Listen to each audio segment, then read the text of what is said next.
জুলাইয়ের সাথে যদি গাদ্দারি করেন, আমার বাপেও আমার বাপ না, ঠিক। আমার মা আমার মা না, আমার সন্তান আমার সন্তান না। জুলাইকে আমরা কোনো গাদ্দারের হাতে ছেড়ে দিব না। তোমরা কেন একা একা মাস্টার মাইন্ড হইতে গেলে আমারে বলো? ঠিক। তোমরা কেন বললা না এই আন্দোলনের মাস্টার মাইন্ড 18 কোটি জনগণ? ঠিক।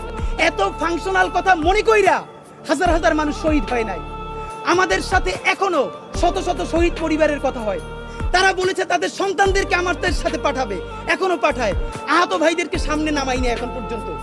সর্বশেষ ভদ্রতার সাথে হাতে পায়ে ধরে বলতেছি, এরপরে ভদ্রতাও থাকবে না, সভ্যতাও থাকবে না।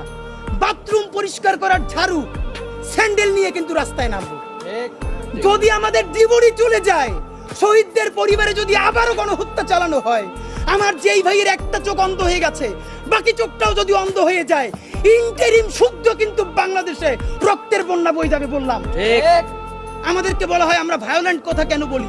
কাজ করে ভায়োলেন্ট, গণহত্যাকারীরা পালাইতে দেয়, হাজার হাজার কোটি টাকা খায়, বদমাইশি করে, টেন্ডারবাজি করে, গণহত্যা প্রত্যেকটা খুনিকে সীমান্ত পার করে দেয়।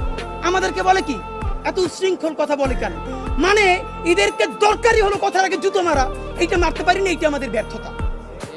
তো দুনিয়ার যেই অসভ্য ভাষায় বললে এদের কানে লাগবে, আপনাদের মাধ্যমে বলি।